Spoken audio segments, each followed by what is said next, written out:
Thanks, everyone, for calling in today. We'll ask Coach Smart for just a few opening comments to get us started, and then we'll go to your questions. Coach?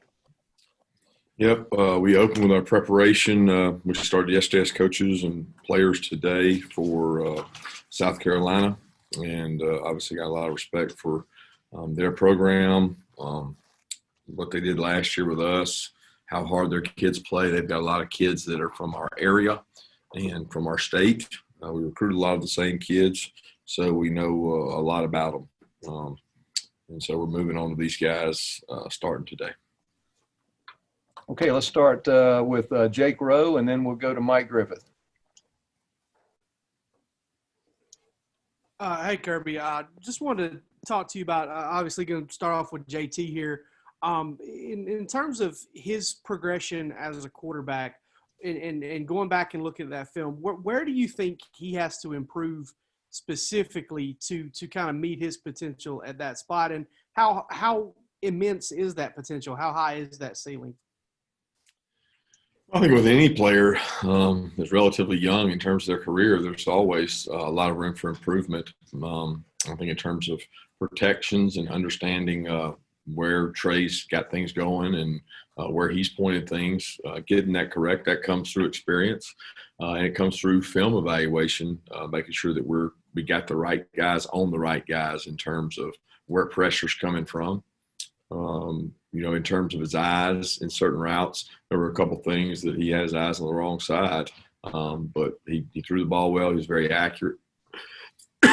He protected the ball, made good decisions with the ball, and had the one probably errant throw that went off the hands of the defender early in the game, and that may have just come from the rust of not playing. A lot of times you got to get out there and play, but certainly he can grow and get better. He understands that as well as our other guys. You have to grow and get better in order to move forward, and that's what we all need to do. Can you speak to that ceiling that I mentioned? I mean, how good do you think JT can be? Yeah, I don't know that you know that right now. I mean, it's you see him make good throws. I think his mobility is not going to do anything but hopefully improve his decision making and the things the people around him got to play well. He's got to get a run game around him to help him in order to reach his full potential and things like that.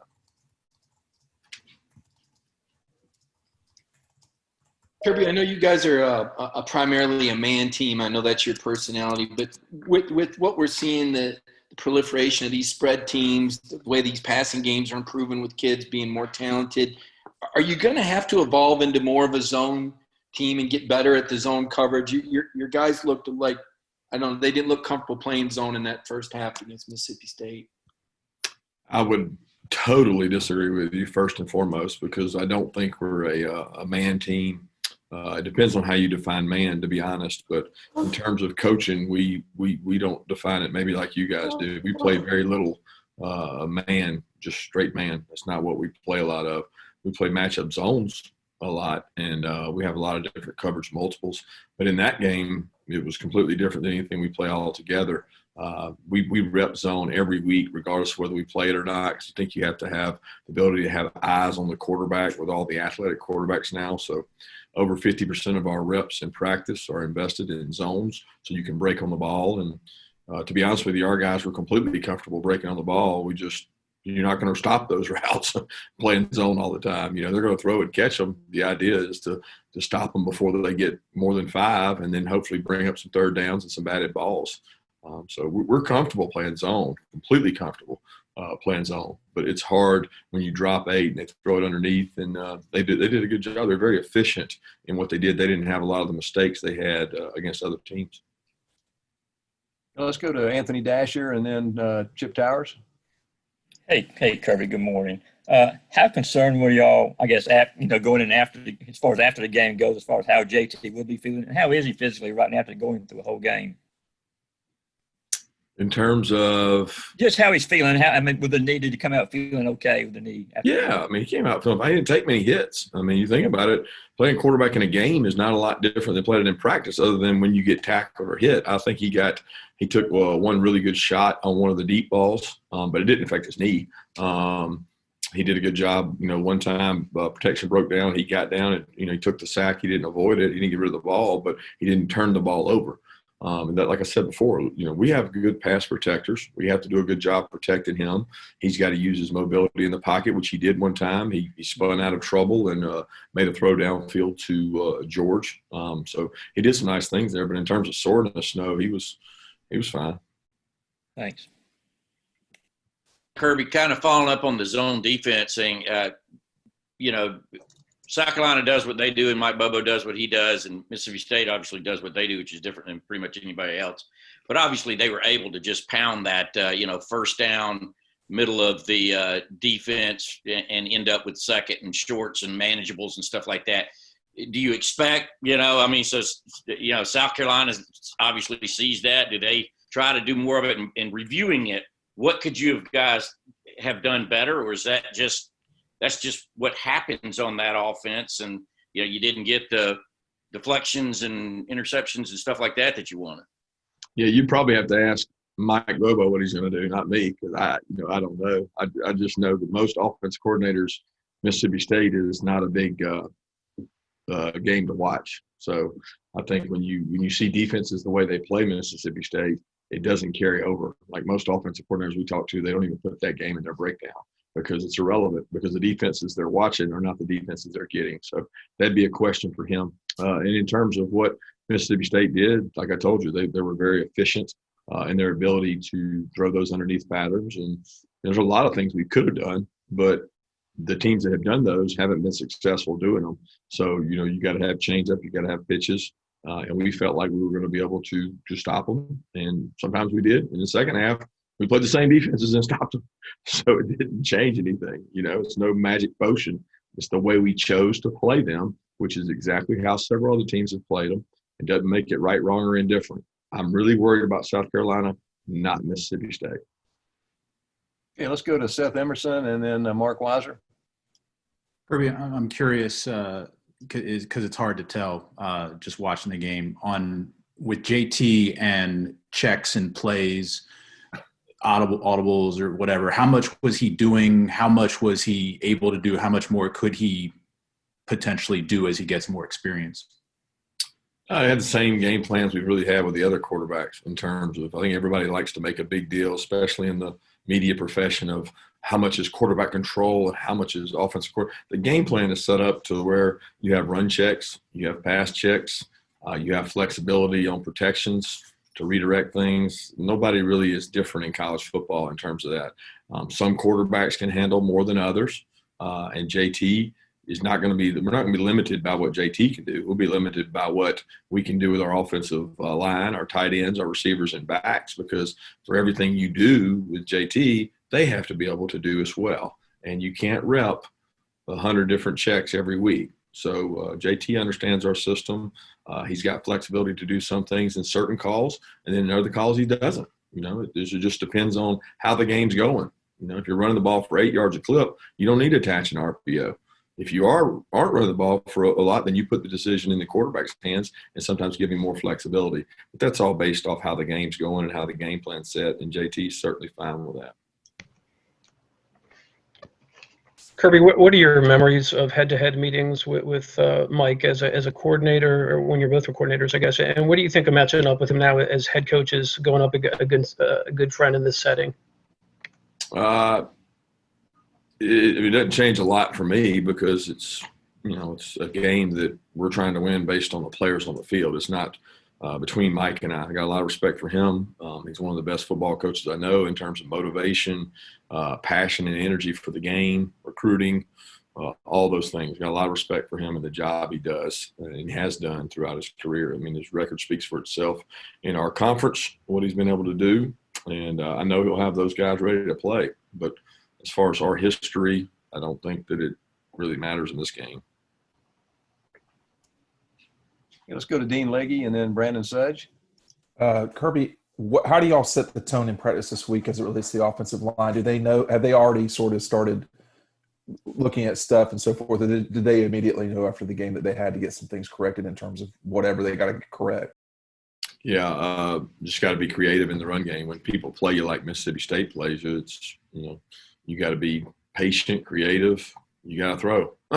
So, I mean, there's things we can improve on, most certainly, always is. But you're not going to see a lot of teams rushing for a lot of yards against those guys if they're playing the same way they played against us. Hey, Kirby, I have a couple questions. First, going back to Mike, I mean, can you kind of elaborate on his qualities as a coach, where you saw him motivate guys and kind of be that guy? Do you have a memory of how you've seen that in the past? And then also with Jermaine, I mean, I know you said you're going to say that he needs to improve and get better, but I remember a couple weeks ago you said he keeps getting better and better and better. Is he starting to realize that potential that y'all saw when you added him out of high school? Yeah, I think Jermaine's getting better because he works hard. I mean, there's a lot of potential to grow in terms of, he doesn't block the right guy all the time. He doesn't know all his assignments. He doesn't know his split. But the things you guys see, the things the public sees are awesome. So I want him to be the complete player that he can be. I want him to help benefit our teams in terms of second level run game, of getting runs started. There were a couple runs that didn't get started that you could say were his fault because he didn't do the right thing. So it's not like he doesn't have room to improve. He does. But the thing about Jermaine is he cares. That's important to him. He wants to do those things right. And on top of that, he's got good ability. The want to is half of it. The ability is the other part, and opportunity also. He got an opportunity to make plays, and he made them when he got an opportunity. So he'll continue to grow. In terms of Mike, I can't think of specific examples. The guy comes from a coaching pedigree in which his dad's one of the best coaches to coach in our state. He's grown up in a coach's family. He's got thick, tough skin, and players like him. Players enjoy playing for him because he coaches hard and with passion and energy. Okay, let's go to Paul Newberry and then Austin Roper.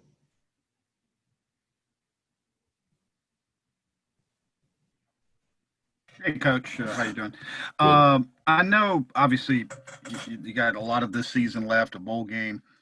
Is there any advantage, though, if you can at all look ahead to maybe settling in on that quarterback position with JT, even though it's late in the year, helping you going forward for the rest of this year and also even into 2021? Yeah, the advantage, I think, would be continuity. I mean, what you're looking for is above-the-line play, high-level play, and that's what we've been searching for really all year. And you're always trying to find at every position who can play above the line and who can play winning football, and that's what we're trying to find. And anytime you get continuity at that position, is it a benefit? Absolutely, it's a benefit. We got to produce more sample size that way and continue to grow that position. Hey, Kirby. So last week, South Carolina, they played both Luke Doty and then Colin Hill at quarterback. Can you, given the fact that that hasn't been announced as starter yet, can you kind of talk a little bit about what kind of impressed you about Luke Doty's performance last week, even though it was just a half, and then what Colin Hill presents as a quarterback as well? Yeah, it's pretty obvious that young kid Luke is a great athlete. He extends plays. He provided a spark for them in the run game they didn't have. Missouri creates a lot of issues in the run game because they're in a 5-man front. They play man-free. They play one of the toughest defenses to run against in all the SEC, so they created some problems. When they lost Shi Smith, it made it tough because he was one of their best weapons in that game. So it was a tough sledding to run the ball, and I thought Luke brought some more energy. Colin obviously knows everything Mike wants to do, knows his checks, understands his systems, can do the run to game checks, can make all the throws. He's got a really good arm and very accurate. So they're very different quarterbacks, and they complement each other. All right, let's go out to Brady McCullough at the LA Times, and then we'll come back to Vance Levy. Hey, Kirby. I covered JT when he was at USC, and so I was just curious. I'm sorry to everyone if Kirby's already addressed this, but can you take me through what went into JT not getting a chance to play until Saturday? Yeah, we've talked about it at length. Talked about it after the game, so you probably should look back at those notes and see that stuff after the game. I'm really focused on what JT can do for us now and where he's come. A lot of it had to do with injury, opportunity. growth for him, making sure he was ready through our medical staff. But no need to belabor the point. Hey, Man. Kirby. Obviously, the skills of George Pickens are undeniable, but how has he developed as a team player in his second season? And then finally, since it's Thanksgiving, what are you most thankful for in this interesting of all interesting years? Health, family, friends, ability for these young men to play this game that we all love, and all the people that make it possible to play this season, because there's a lot of people hard at work to make sure that these kids get this opportunity. I'm very thankful for our players, their ability to so far, knock on wood, stay healthy and stay, for the most part, COVID-free. But George, number one, he hasn't been healthy the whole year, so probably hasn't had quite the year that he wanted to have, and him not being in part of the offense, it certainly affects the way defenses play us. I mean, look, the guy's a really good player. I'd be lying if I didn't say we don't see some of the same fronts and coverages when he's not in there in terms of when he was and how some teams played us. So that affects some things as well. But he's a work in progress when it comes to developing and getting better. He's a great wideout. He's getting better in the run game. He's really physical when he blocks. He's got to block the right guys all the time, and he can be an impact on our overall team in terms of energy level and enthusiasm. When he makes plays, it sparks a lot of guys. Okay, let's go to Connor Riley, and then we'll come back and see if Emily has a question. Hey, Kirby, I know you just spoke about George and Jermaine a little bit earlier. What have you made of the progression of that wide receiver room, especially with how really not just one or two guys, but really the whole group played on Saturday? Well, I think they're growing. Part of the thing we wanted to improve on was our ability to throw the ball vertical downfield and make some plays. To do that, you got to have the people to make those plays, and we're improving in that area. Kieris has been a really good surprise for us. He's been healthy. Last year, he wasn't healthy the whole year. George has not been healthy, but he's made plays down the field. And then obviously with Jermaine and the tight ends involvement in the offense, it's helped. We haven't got to showcase that all the time because we've had throws, guys. We've had throws down the field. We just haven't always hit them. We haven't always made them. And I think that's an important element to any offense, is being explosive. We just got to make sure that we bring that run game along with it, because as you're explosive, people will defend explosive plays, and you got to be able to run the ball if they're going to defend you from explosive plays. Emily, do you have a question? All right, let's go to Jay Black and then to Roddy. Coach, with the increase in virus cases in the state and around the country, how will that change how you handle Thanksgiving with your team, those that can stay in Athens and those that choose to go home? Yeah, we're going to visit with our players closer to Thursday and share some information with them. But to be honest with you, I don't really care to share that with everybody else. It's something that's a team involved, and we'll worry about those guys. But obviously, it's a concern for the safety of the people in our community, and we want our players to be safe. I mean, we want all the people in our community to be safe. I want my parents to be safe. I want everybody to be safe. So we encourage everybody to mask up and keep the numbers as low as possible. Kirby, you mentioned how Mississippi State played the run against you, and a lot of times they brought more defenders than you had hats to block them. You got a chance to go back and look at the tape. How much of the troubles you had in the run game was missed blocks versus how much of it was just going against that scheme?